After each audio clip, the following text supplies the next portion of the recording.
Study IQ IAS, आपका selection हमारा mission. नमस्कार, कैसे हैं बच्चों आप लोग। मैं मानकर चलता हूं कि मेरा ऑडियो वीडियो आप लोग को स्पष्ट होगा, यानी कि मैं आपको ठीक तरीके से दिखाई और सुनाई दे रहा हूं। अगर ऐसा नहीं है तो do mention it at least for once, मतलब एक बार कम से कम ये मेंशन कर दें कि मेरा ऑडियो वीडियो क्लियर आ रहा है या नहीं। देखिए, आज की इस क्लास में मैं स्ट्रेट फॉरवर्ड, आप लोगों ने थंबनेल देख लिया होगा। थंबनेल में मेंशन है कि यूपीएससी सिविल सर्विसेज एग्जामिनेशन के लिए कौन कौन से रिसोर्सेस हैं जो हिंदी माध्यम के लिए आप कह सकते हैं पर्याप्त हैं, या फिर आप ऐसा कह सकते हो कि ये एक वन स्टॉप सोल्यूशन होगा हिंदी मीडियम के लिए। मैं उम्मीद कर रहा हूं कि अगर सभी कुछ क्लियर है तो आइए इस सेशन को स्टार्ट करते हैं। देखो, स्ट्रेट फॉरवर्ड मैं कुछ बातें आप लोगों को पहले स्पष्ट कर देता हूं। फर्स्ट ऑफ ऑल बच्चे, याद रखिए कि आप मुझसे उम्मीद क्या कर रहे हैं, what you are expecting from me, कि मैं आप लोगों तक कुछ चीजें पहुंचाऊं। हेलो सर, मैं अर्पित राज सोनी हूं, आपका स्टूडेंट हूं, GS disaster management ecology. Okay, very good बच्चे, बहुत बहुत धन्यवाद। कैसे हो बच्चे आप? मैं उम्मीद कर रहा हूं कि अच्छे होंगे। देखिए, मैं स्ट्रेट फॉरवर्ड आपसे एक बात कहना चाहता हूं। या तो आप मुझसे ये उम्मीद करें कि मैं कोई मोटिवेशनल बात कह दूं, या तो फिर आप मुझसे ये उम्मीद कर लें कि मैं आपसे कोई मैजिकल बात कह लूं। ठीक, यानी कि मैं कोई चमत्कारी ऐसी बात बता दूं जिससे आपको सुनकर ऐसा लगे कि भाई ये है वो एक तिलिस्मी चीज जिसे अगर हम कर लें तो हमारा सिविल सर्विसेज का एग्जामिनेशन क्लियर हो जाएगा, या हमारे रिसोर्सेस हमें एक जगह पर आराम से मिल जाएंगे। देखिए, motivation I don't think it is required. Okay, मतलब ये एक आप मोर और लेस ऐसा कह सकते हो कि एक सेंसेशन होती है और कुछ ही दिनों में ये ठीक हो जाता है, मतलब आप नॉर्मल हो जाते हैं। दूसरी बात है, कोई मैजिक तो सच ऐसा कुछ है नहीं, फाइन। हाँ, कुछ ऐसी चीजें हैं जो मैं बहुत श्योरिटी के साथ कह सकता हूं कि आप लोगों को पूरी उस विषय में जानकारी नहीं होगी भी तो शायद इक्का दुक्का आपके पास कुछ उदाहरण होंगे, क्या ऐसा करा जा सकता है तो एक एक्स नामक स्थिति अचीव होगी।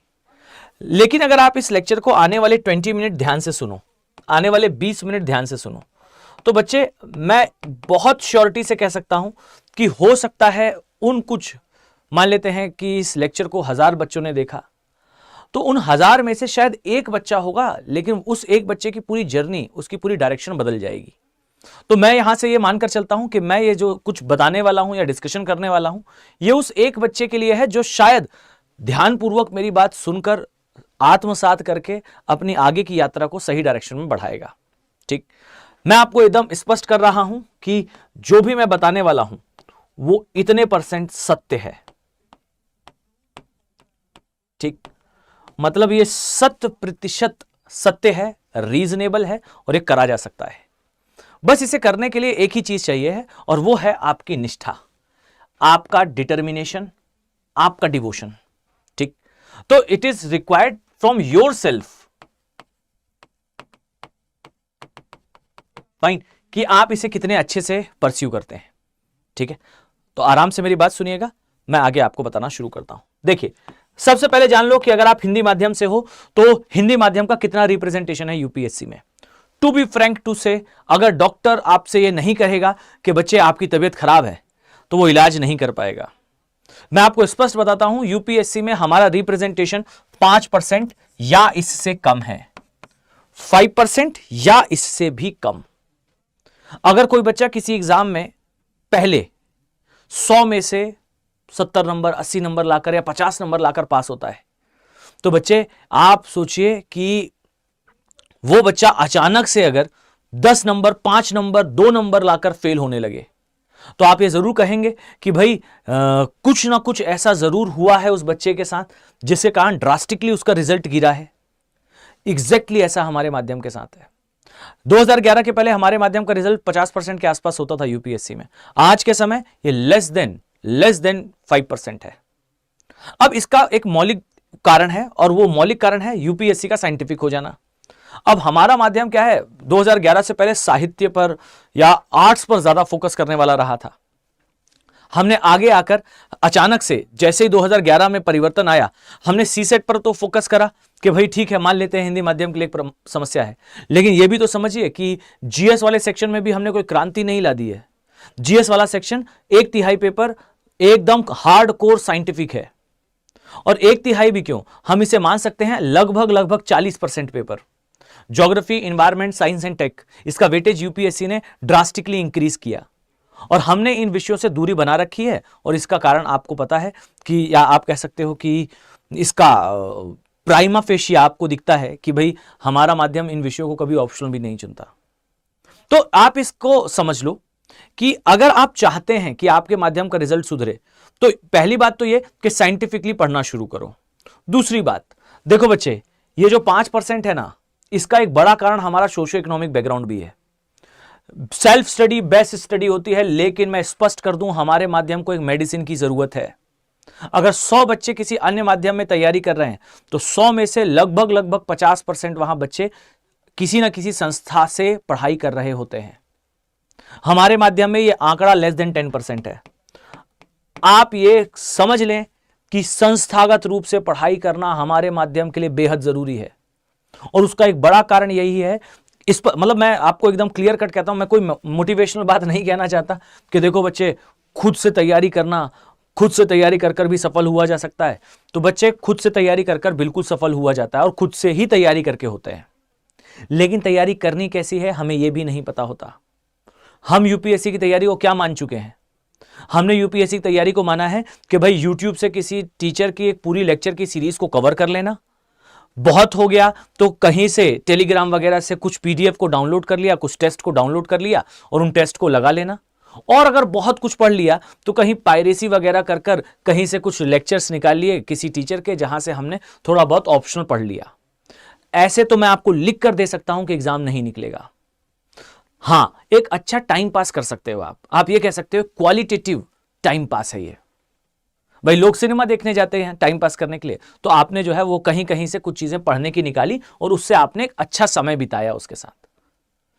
याद रखो, अगर एग्जाम परफेक्टली क्वालिफाई करना चाहते हो, प्रोफेशनल एग्जाम है, नेशनल लेवल का एग्जाम है, 10 लाख के आसपास लोग एग्जाम का फॉर्म भरते हैं, और आप अगर संस्थागत रूप से नहीं पढ़ रहे हैं तो ऐसा नहीं है कि कोई नहीं पढ़ रहा।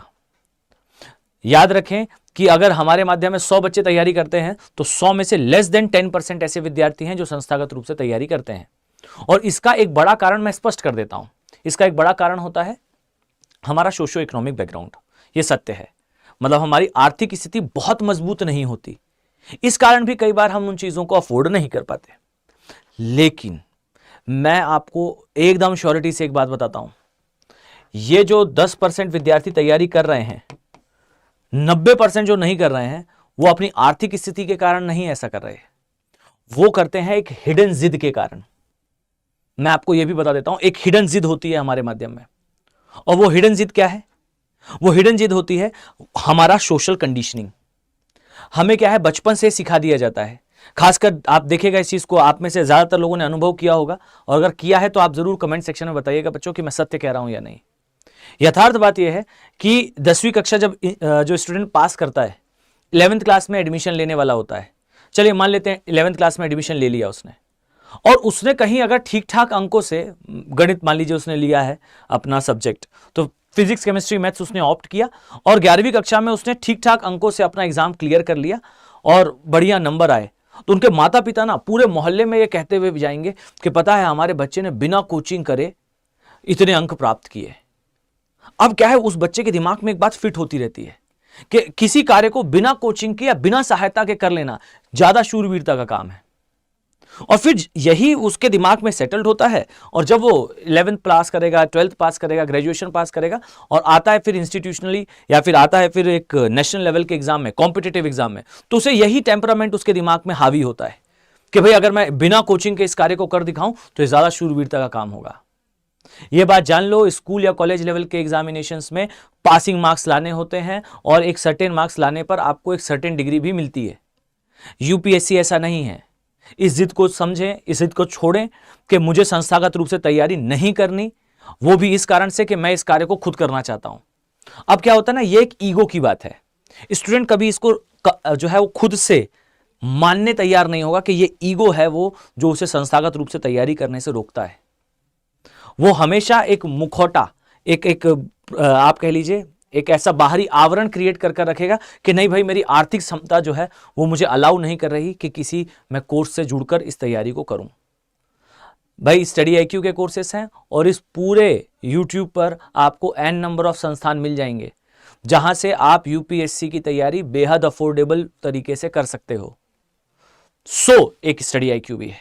लेकिन मेरा कहना है कि अगर आपने तैयारी करने के बारे में सोचा है तो सबसे पहले यह निर्णय ले लीजिए कि मुझे करना तो संस्थागत रूप से है, अगर आप हिंदी माध्यम से हो तो। मैं स्पष्ट कर दूं क्योंकि हमारा रिजल्ट बेहद कम है, ठीक है। तो पहले तो यह निर्णय लीजिए कि आपको तैयारी संस्थागत रूप से ही करनी है। YouTube से 10 लेक्चर्स की सीरीज देख लेना, या फिर टेलीग्राम से किसी स्थान से टेस्ट सीरीज निकालकर उसे सॉल्व कर लेना, या कहीं से पायरेसी के थ्रू कोई लेक्चर निकालकर पढ़ लेना, इससे सिलेक्शन नहीं होगा, ठीक। संस्थागत रूप से पढ़ोगे तो आपका सिलेक्शन सेल्फ स्टडी से ही होगा, लेकिन वो सेल्फ स्टडी सही दिशा में होगी। हो सकता है मैं ये कहूं तो उसके बाद कमेंट सेक्शन में बहुत सारे लोगों की एक आर्मी आ जाए इस बात को सिद्ध करने के लिए कि मैं गलत कह रहा हूं। पर देखिए, बात सत्य तो यही है, ठीक है। मतलब मैं अगर आप थोड़ा सा धैर्य रखकर इस बारे में सोचो तो सत्य तो ये है। अब अगर आपका सोशो इकोनॉमिक बैकग्राउंड नहीं है ऐसा, तब के लिए क्या करना है? तो देखो, तब के लिए आपके पास कुछ तरीके हैं, उन तरीकों को मैं भी डिस्कस करूंगा, ठीक। पर अगर आप उस बैकग्राउंड से नहीं बिलोंग करते हैं और थोड़ा भी आप में क्षमता है तो गो विथ इंस्टीट्यूशनल स्टडीज, ठीक है। चलिए, तो पहला तो यह है। और इसी में मैं आपको बता दूं कि अगर आप तैयारी कर रहे हो या करना चाहते हो स्टडी IQ के साथ, तो ये वो बैचेस हैं जो प्री से लेकर इंटरव्यू तक की तैयारी कराने वाला स्मार्ट बैच है, ठीक है। तो आप अगर चाहते हैं तो आप इसके साथ जा सकते हो। Smart is a abbreviation actually, ठीक है। इसमें आपको स्ट्रक्चर्ड क्लासेस मिलेंगी, मेंटरशिप मिलेगी, और यहां एक असेसमेंट लिखा हुआ है, this is my favourite dimension. जैसे ही बैच वगैरह ज्वाइन करते हो आप, तो आपको एक लिंक मिल जाएगा, एक डैशबोर्ड मिल जाएगा आपको। उस पर जाओगे, वो आपको आपकी कुंडली दिखा देगा, कितनी क्लासेस अटेंड करी हैं, रोज आपको MCQ मिलते हैं, रोज आपको मेंस का क्वेश्चन मिलता है, कितने अटेंड करे, आपके मार्क्स इंप्रूव हो रहे हैं या नहीं। उसी सेम क्वेश्चन को जब आप लिखते हो तो आपको नंबर कितने मिले, और आपके पूरे बैच में और स्टडी IQ के पूरे पूल में जितने स्टूडेंट आते हैं उन सभी में आपका स्कोर क्या है, आपका कौन सा टॉपिक वीक है, कौन सा स्ट्रांग है। आपको खुद अपना एनालिसिस करना होता है अपने टेस्ट का। यहां पर आपको आपका डैशबोर्ड खुद एनालिसिस कर कर बता देगा कि बच्चे आप इस विषय में वीक हैं, इस विषय के इस टॉपिक में वीक हैं, और इस टॉपिक के अंतर आपने इतने क्वेश्चन अटेम्प्ट करें और उनमें से ज्यादातर गलत क्यों हैं।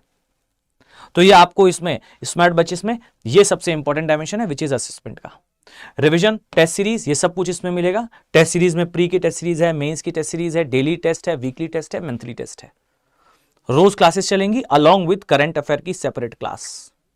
करंट अफेयर की अलग से क्लासेस होंगी, CSET की अलग से क्लासेस होंगी, ठीक है। तो ये हमारे बैचेस हैं, आप अगर चाहते हो तो आप इनसे टाइमली जुड़ सकते हो जाएगा। पर यह याद रखो कि निर्णय ले लीजिए कि आपको संस्थागत रूप से तैयारी करनी है। तो पहला और एकदम ट्रू स्टेटमेंट इज दिस। अब आइए मैं आपको कुछ और चीजें बताता हूं। अब ये जो कुछ और चीजें हैं, इसमें मैं आपको 5 ऐसे सोर्सेस बताऊंगा जो आप चाहे सेल्फ स्टडी करो, या फिर चलो आप किसी संस्थान से जुड़कर करो। और मैं खुलकर कहूं तो भाई आप ये निर्णय जरूर लो बच्चे कि आपको संस्थागत रूप से तैयारी करनी है, ठीक। फिर संस्थान का निर्णय लीजिए। मैंने जो ऑप्शन बताया आप इसके साथ भी जा सकते हो बेफिक्र होकर। आप एक बार जो है वो क्लासेस आकर देखो, या डेमो क्लासेस हैं उन्हें देखो, you will fall in love with your subject. आप उस विषय से प्रेम करने लगेंगे जिस विषय को आप पढ़ेंगे पहले, ठीक।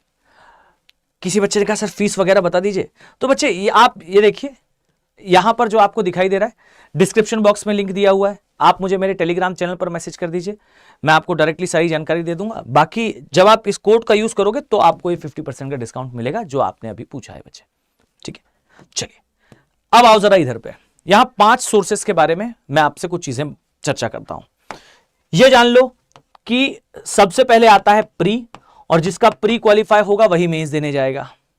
और प्री क्वालिफाई करने के लिए आपको याद रखना है 1/3 पेपर है ज्योग्राफी और इन्वायरमेंट से। अब मैं आपको एक तिहाई, ठीक, अब मैं आपको स्ट्रेट फॉरवर्ड एक सोर्स बताता हूं। काम क्या करना है, वो किताब लेनी है, उसका पहला पृष्ठ, उसका आखिरी पृष्ठ हटा दो, और वो किताब वर्ड टू वर्ड समझकर पढ़ी हुई होनी चाहिए। इतने बार उसका रिवीजन करो कि शब्दशः सब कुछ याद हो, ठीक। और वो किताब है 11th क्लास की एनसीईआरटी, 11th क्लास की ज्योग्राफी की दो बुक हैं, फिजिकल और इंडियन, फिजिकल और इंडियन। आ जाओ बच्चे इस किताब को, आज मुझसे ये सुन लिया, इसके बाद लाइफ में किसी और व्यक्ति की कोई बात सुनने की जरूरत नहीं है। ज्योग्राफी का वन स्टॉप सॉल्यूशन है, जो प्रश्न आएगा इसी से आएगा, इससे ज्यादा स्पष्ट क्या कह दूं भाई मैं। अब ये किताबें आप कहो कि सर ये कठिन है, समझ नहीं आ रहा, सॉल्यूशन ये है कि 9th क्लास की पढ़ लेना। पहले तो ट्राई करो कि यहीं से पढ़ लो, 11वीं क्लास को पढ़ लो, नहीं आता है समझ में 9th क्लास की एनसीईआरटी पढ़ लेना। 9th क्लास की एनसीईआरटी ही यहां 11th क्लास में और एनलार्ज कर बनी हुई है, ठीक, तो आप इसको कवर कर लो। पहली बात, ये पहला सोर्स हुआ। अब इन्वायरमेंट के लिए ये याद रखो, environment is highly based on current affair. इसमें मैं आपको 5 चीजें बताता हूं, इन्हीं 5 चीजों से प्रश्न आता है। पहला सीओपी, कॉन्फ्रेंस ऑफ पार्टिसिपेंट, ये यूएनएफसीसीसी एक ऑर्गेनाइजेशन है, उसकी सीओपी हर साल होती है, हर साल उससे प्रश्न आता है। दूसरा ग्लोबल वार्मिंग क्लाइमेट चेंज, मैं आपको इसका सोर्स भी बता दूंगा। दूसरा global warming and climate change, इसके लिए इसका अपडेट आता है हर साल कि इस बार इसके कारण क्या हुआ, कहां से पढ़ना है ये भी बताऊंगा, 2 मिनट पहले सुन लो। थर्ड, याद रखो कोई मेगा डिजास्टर, खासकर इन्वायरमेंटल, जैसे सुपर अल्नीनो आ गया, या फिर इंडियन ओशन डायपोल से रिलेटेड कोई नया डायमेंशन आ गया, ऐसी कई डिजास्टर होते हैं। जीएलओएफ हो गया, ग्लेशिएटेड लेक आउटबर्स्ट फ्लडिंग हो गई, या फिर किसी स्थान पर पोलर लाइट्स दिख गई, इस तरीके की चीजें। तो ये डिजास्टर है या कोई मेगा इवेंट है इन्वायरमेंट से रिलेटेड, उससे प्रश्न आएगा, मैं सोर्स बता रहा हूं इसके भी। फोर्थ, स्पीशीज से क्वेश्चन आएगा। अब इन चारों को कवर कहां से करना है, ये 4 ही हैं, मैं 5 कह गया था, ये 4 हैं, इनसे प्रश्न कहां से आएगा सुनिए। मैं आपको 2 सोर्सेस बताता हूं। पहला सोर्स है डाउन टू अर्थ, ठीक, डाउन टू अर्थ एक वेबसाइट है, आदत डाल लो, रोज सिर्फ 10 या 15 मिनट इस वेबसाइट को, जैसे आप खाली रहते हैं चलते फिरते वेबसाइट को ओपन कर लिया, डाउन टू अर्थ, उसमें देखो आपको इन्वायरमेंट से रिलेटेड, एग्रीकल्चर से रिलेटेड, हर एक सेक्टर से रिलेटेड न्यूज दिखेगी, प्रॉपरली हिंदी में होती है। ये ओपन करना, आदत डाल लो कि रोज एक बार इस वेबसाइट पर जाना है, दर्शन कर लेना उसके, ठीक, दर्शन करके कोई नोट्स नहीं बनाना है, बस उसके टॉपिक के बारे में पढ़ लो। इन्वायरमेंट की एक अच्छी बात है कि आपको इसके प्रश्न दिखेंगे बहुत कठिन, प्रैक्टिकली अगर आपने उस न्यूज को पढ़ा होगा बच्चे, वो न्यूज पर आधारित प्रश्न होता है, न्यूज एक बार पढ़ लो, बहुत डार्कली नोट्स बनाने की आवश्यकता नहीं पड़ेगी। ओके, हां, इसके बाद आपको किसी एक संस्थान का ईयरली कंपाइलेशन पढ़ना चाहिए। जब भी पेपर आए किसी भी संस्थान का, जैसे स्टडी आईक्यू में फ्री ऑफ कॉस्ट उपलब्ध होता है, आपको जो संस्थान ठीक लगता है, मेरी सलाह प्राइमा पेशा फ्री ऑफ कॉस्ट आपको मिलता है स्टडी आईक्यू की वेबसाइट में, ईयरली कंपाइलेशन आ जाता है पेपर से 25 दिन पहले, उसको डाउनलोड करो, वर्ड टू वर्ड खा जाओ।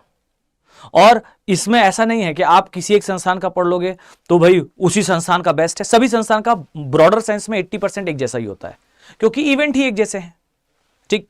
तो आपको इसका ईयरली कंपाइलेशन पढ़कर जाना है, इन्वायरमेंट के क्वेश्चन बनेंगे। तो ये हो गया आपके 2 चीजें, फाइन। तो ये मैंने आपको 2 बता दिया, एक ज्योग्राफी के लिए और एक इन्वायरमेंट के लिए। इसके बाद थर्ड सुनो, देखो क्या करना है, याद कर लो, आपको एक किताब विच इज लक्ष्मीकांत,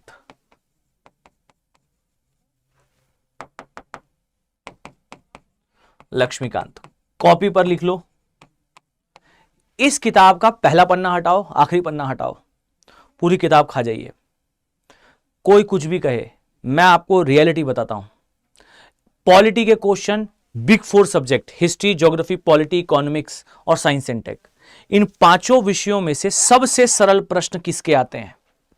सबसे सरल प्रश्न आते हैं पॉलिटी के। ठीक, पैकेजिंग कुछ भी हो सकती है, अंदर देखोगे प्रश्न बहुत साधारण होता है। याद रखना कि लक्ष्मीकांत किताब आपको वो सभी प्रश्न 80% तो सॉल्व कर दे देगी। अब मान लेते हैं कि पॉलिटी से 15 क्वेश्चन आए, तो 15 में से आप 12 हर बार लगा पाओगे या 11 हर बार लगा पाओगे अगर आपने लक्ष्मीकांत को ठीक से कवर करा है। ठीक है, अब जरा इमेजिन करो, ज्योग्राफी एनवायरमेंट से लगभग 25-30 प्रश्न होते हैं, लगभग 10-12 प्रश्न आपके जो है लक्ष्मीकांत किताब है या फिर पॉलिटी है उससे आप प्राइमा फेशिया में कवर कर सकते हो। इसके बाद अब आइए जरा ध्यान से सुनो। मान लेते हैं कि आपने कोई लेक्चर, कोई सीरीज कवर की है। जैसे मैं अगर सीधा सीधा कहूं तो कोई आप बैच का हिस्सा है, मान लीजिए स्टडी आईक्यू के बैच का हिस्सा हो। ठीक है, तो स्टडी आईक्यू के बैच में आने के बाद आपने सारी चीजों को कवर किया, आपने हिस्ट्री पढ़ी, ज्योग्राफी पढ़ी, इकोनॉमिक्स पढ़ी। इसमें कुछ पोर्शंस ऐसे होते हैं जहां पर कम पढ़ने पर भी आपको नंबर ज्यादा मिल जाएंगे। इसमें एक याद रखो, आर्ट एंड कल्चर। ये जो आर्ट एंड कल्चर है इसके लेस देन 20 पेजेस के आप नोट्स बना लीजिए। यहां पर कोई किताब आपकी सहायता नहीं करेगी। जैसे नितिन सिंघानिया सर की जो किताब आती है, अक्सर कहा जाता है कि वो किताब बढ़िया है, लेकिन उस किताब के साथ समस्या क्या है कि वो बहुत बहुत ज्यादा वास्ट है। तो आप एक काम करें, किसी लेक्चर सीरीज से करो, या फिर अगर ज्यादा ऑथेंटिक चाहते हो तो आप जाइए संस्थागत रूप से पढ़ाई करो। संस्थागत रूप से पढ़ोगे बच्चे, आपको जो आर्ट एंड कल्चर पढ़ाया जाएगा स्ट्रेट फॉरवर्ड सीधा सीधा क्वेश्चन आता है उससे। और मैं एक शब्द अक्सर क्लास में दोहराता हूं, सस्ता प्रश्न। सस्ता प्रश्न का मतलब है less effort, less risky and straight forward question आपको आर्ट एंड कल्चर में मिलेंगे। इसके 3-4 क्वेश्चन आते हैं अक्सर और ये सीधा सीधा आपके अकाउंट में आ जाएगा। अब ये आर्ट एंड कल्चर को आपको नोट्स से पढ़ना है और नोट्स आपको संस्थागत रूप से बनाने पड़ेंगे। इन नोट्स पर आपकी निर्भरता रहेगी, किताब से आपको सीधा सीधा नहीं मिलेगा कंटेंट। ठीक है, इसके बाद नेक्स्ट होता है विच इज आपका इकोनॉमिक्स। अब इकोनॉमिक्स के साथ एक समस्या है। प्रॉब्लम यह है कि इकोनॉमिक्स इज अ वेरी मतलब ऐसा डरा नहीं रहा हूं मैं आपको, लेकिन इकोनॉमिक्स अपने आप में ना काफी विविध विषय है। और इसके साथ एक समस्या ये होती है कि आप वन सिंगल सोर्स को अगर फॉलो करने की कोशिश करोगे वो एब्सोल्युटली कवर नहीं होगा। तो आपको इसके लिए एक तो आपको तैयार करने चाहिए अपने नोट्स, तो आप वो नोट्स तैयार करो, चाहे आप किसी लेक्चर सीरीज से तैयार करें या संस्थागत रूप से तैयार करें। दूसरा, इसका प्रॉपरली 2 सेक्शन होते हैं, विच इज एक है बजट और एक है आर्थिक सर्वेक्षण यानी कि इकोनॉमिक सर्वे। इनसे सीधे प्रश्न आते हैं, साथ में योजना जो कि उस साल के बजट में आई हो, आपको यह कवर करना है। इतना अगर आप कवर कर लेते हो तो ये मोर देन 50% पेपर है। ठीक, इससे आप अपने प्री के सारे डायमेंशन कवर कर पाएंगे। ठीक, बट ये केवल प्री हुआ। प्री क्वालिफाई करना आसान है।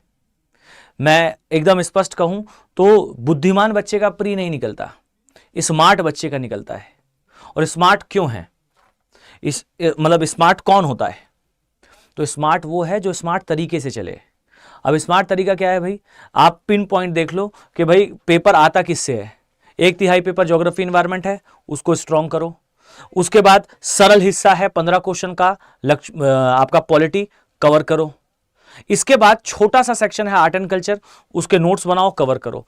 इतना करने पर आपके मान लेते हैं जैसे कट ऑफ होता है यूपीएससी का 45 सही क्वेश्चन, तो 45 सही क्वेश्चन अगर किसी ने लगा लिए तो उसका कट ऑफ क्लियर हो जाएगा, नेट सही लगा लिए तो माइनस मार्किंग के अलावा। अब ये 45 सही करने के लिए 25 प्रश्न आ रहे हैं या 30 प्रश्न आ रहे हैं ज्योग्राफी एनवायरमेंट से, 20 वहां से आ गए, 10 आपके कहां से आ गए? ये आपका पॉलिटी से आ गए। 2, 4, 5 क्वेश्चन आपने निकाल लिया आर्ट एंड कल्चर से, इकोनॉमिक्स से, तो ये लीजिए आप जो है वो कट ऑफ के बिल्कुल पास आ चुके हैं। यहां से एक नियम फॉलो करो जो मैंने आपको आज की क्लास के शुरुआत में कहा, संस्थागत रूप से पढ़ाई। अब क्या संस्था आपको, मैं हर बार क्लास में ये बात रिपीट करता हूं, जैसे अभी जिन बैचेस की मैं बात कर रहा हूं, इन बैचेस में मेरी क्लास ज्योग्राफी की स्टार्ट होने वाली है शायद 10 या 12 तारीख से। ठीक, बच्चे इन क्लासेस में जब आप आओगे, आप मुझे ये लाइन बोलते हुए सुनेंगे।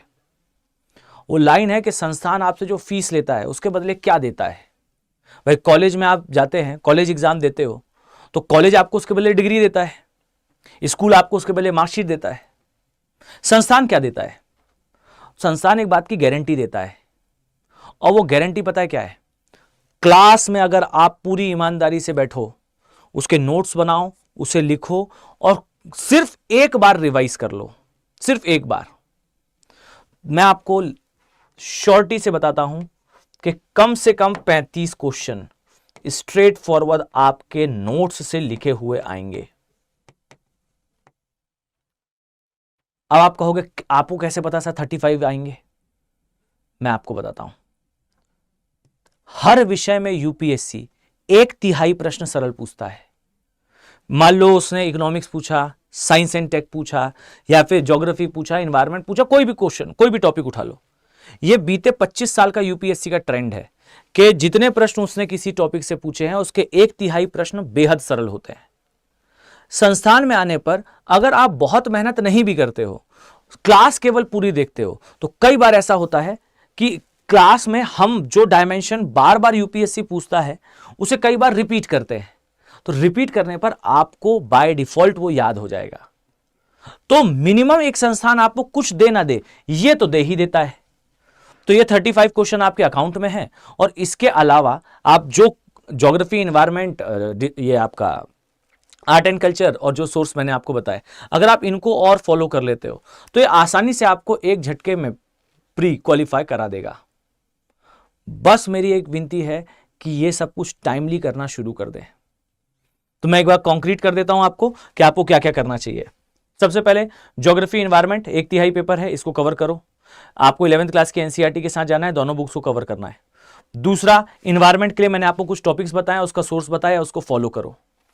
तीसरा, इसके बाद आपका पॉलिटी वाला सेक्शन, लक्ष्मीकांत खा जाओ किताब को। और ये मत कहिए कि लक्ष्मीकांत बड़ी किताब है, समय अधिक लेता है। बच्चे अगर आप करने पर आएंगे, लेस देन 35-40 डेज में आप इसे पूरा डाइजेस्ट कर सकते हो। ठीक।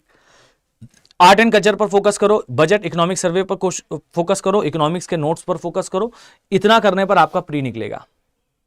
अब आप कहेंगे कि सर ये तो सिर्फ प्री हुआ, मेंस। तो मेंस में याद रखना, मेंस होता है 1750 नंबर का। ठीक। और 1750 में से 1000 अंक सिर्फ और सिर्फ इन 3 चीजों से होते हैं: एथिक्स, ऐसे और ऑप्शनल। ठीक। तो याद रखना, एथिक्स का कोई बहुत बड़ा सिलेबस नहीं है, संस्थागत रूप से तैयार करते हो, लेस देन 1 मंथ में आप इसे तैयार कर सकते हो। चलो 1 मंथ मान लेते हैं। ऐसे की तैयारी अलग से नहीं की जाती बच्चे। ऐसे जो है, जब आप जीएस पढ़ते हो तो जीएस के दौरान जो आप आंसर राइटिंग करते हो, जो आपकी थॉट प्रोसेस होती है, वो आपके ऐसे में झलकती है। और क्यों मैं कहता हूं बच्चे आपसे कि आप पढ़िए संस्थागत रूप से। अरे भाई, मैं थोड़ी आपसे कह रहा हूं कि बस यही एक संस्थान है, यहीं से पढ़ो। कोशिश करो कि जहां से पढ़ सको, लेकिन पढ़ो जरूर। ठीक।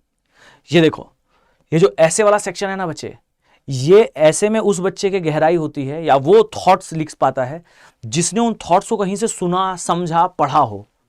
अब हम उतनी किताबें तो कभी पढ़ नहीं पाते। ठीक। तो हम अक्सर, हमारे पास सोर्सेस एक तो कम होते हैं, एक तो समय भी कम होता है, तो हमारे पास ना उतनी गहराई से विचार नहीं होते। दूसरा होता है कि अक्सर हम हिंदी भाषा में लिख रहे होते हैं, तो कई बार हमारी शब्दावली भी काफी वीक हो जाती है, क्योंकि हम बोलते जरूर हिंदी हैं, लेकिन ऑथेंटिक हिंदी कहां बोल रहे होते हैं, हम मिक्स्ड हिंदी बोलते हैं। तो हमारे पास, मान लीजिए किसी बात को कहना है, तो हम कहां अक्सर इस शब्दों का उपयोग करते हैं कि यथार्थता के धरातल में उतरकर आप स्पष्टीकरण के साथ अपनी उस वार्ता का जिक्र करें।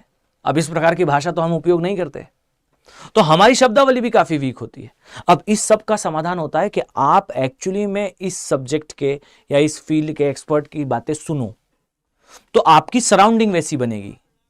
आप मान लीजिए संस्थागत रूप से तैयारी करते हो, 1000 घंटे या 1200 घंटे की क्लासेस लगभग आप अटेंड करोगे। ये जो 1200 घंटे आप सुनोगे ना चीजें, उससे आपका ये जो सेक्शन है बाय डिफॉल्ट इंप्रूव होगा, वो कैब इंप्रूव होगी, सोचने का तरीका इंप्रूव होगा, वो दिखेगा ऐसे में।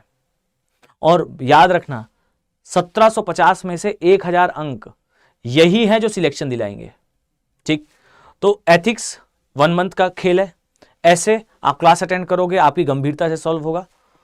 Last is optional. अब यहां ऑप्शनल याद रखना, वही बच्चा है जो क्वालिफाई करेगा मेंस जिसका ऑप्शनल उसके प्री के पहले तैयार हो जाए। जो भी ऑप्शनल हो, हिस्ट्री हो या फिर आपका PSIR हो, हिंदी साहित्य हो, ज्योग्राफी हो, भाई कोई भी हो, इनमें से कोई ऐसा ऑप्शनल नहीं है जो 3 महीने में तैयार हो सके। और अगर इस ब्रह्मांड में कोई व्यक्ति आपसे ऐसा कहता है कि 3 महीने में कोई ऑप्शनल आप तैयार कर सकते हो, सबसे पहले लिख लो कि वही झूठ बोल रहा है। ठीक, ऐसा कोई ऑप्शनल नहीं है जो 3 महीने में तैयार होगा। ऑप्शनल को तैयार करने में एटलीस्ट 6 to 7 मंथ का टाइम लगता है, और वो भी मिनिमम बिना रिविजन। 7 महीने 7.5 महीने का समय लगेगा ऑप्शनल कवर करने में। और अगर आपको 7.5-8 महीने का समय ऑप्शनल को देना है तो 27 में अगर एग्जाम देना है तो अभी से पढ़ना शुरू करो। ठीक, कौन सा ऑप्शनल चुने? एक लाइन में कहता हूं, जिसमें इंटरेस्ट हो उसे चुनो।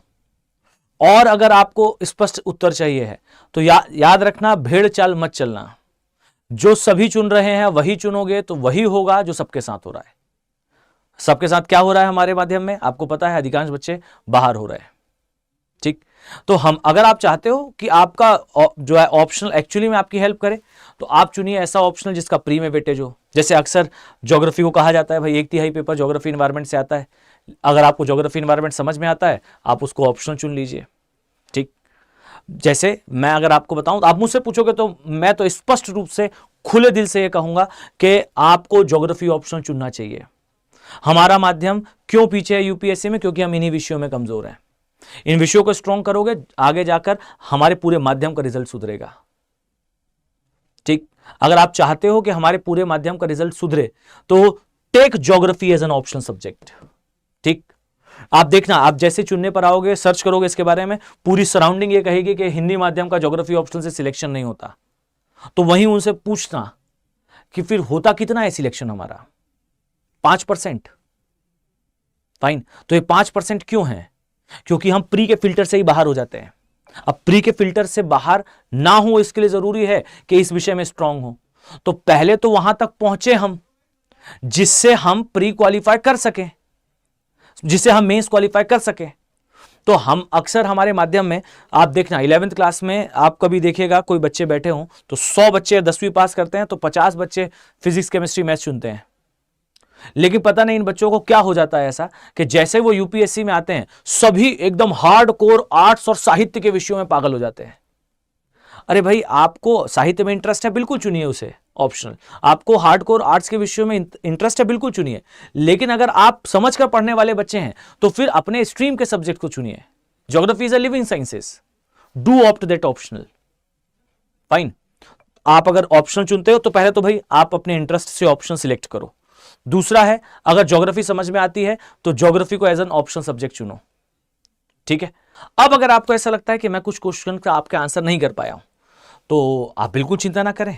यहां नीचे एक बात याद रखो, आपको डिस्क्रिप्शन बॉक्स में लिंक मिल जाएगा ऑप्शनल का भी और जीएस का भी। सामने आपको नंबर दिख रहा है स्क्रीन पर, ये देखिए, आप इस नंबर पर कॉल कर सकते हो। वहां बता दीजिएगा, वो आपसे कूपन कोड पूछेंगे और मान लीजिए वो आपसे नहीं पूछते हैं तो आप उन्हें स्पष्ट बता दें कि सर हमारा coupon code AK live code है, हमने ये लेक्चर देख रखा है। तो आपको वो इस नंबर पर कॉल करने पर जब आप कूपन कोड बता देते हैं तब फिर आपको इस डिस्काउंट का पूरा फायदा देखने को मिलेगा। ठीक है सर, आपने बैच ही है कि नहीं? हाँ, ये मेरा ही बैच है। ठीक है, और मैं हूं इन बैचेस में, अगर आप ऐसा पूछ रहे हैं तो फाइन, मैं इनमें ही भूगोल पढ़ाता हुआ दिखूंगा। ठीक है, चलिए तो नेक्स्ट क्लास मिलते हैं। और कोई अगर आपको ऐसा लगता है कोई प्रश्न का उत्तर मैं नहीं दे पाया हूं, आप कमेंट सेक्शन में उसे मेंशन करो, मैं तत्काल अपनी स्वयं की आईडी से आपको वहां पर रिप्लाई कर दूंगा। ओके, चलिए, thank you, have a very nice day, thank you.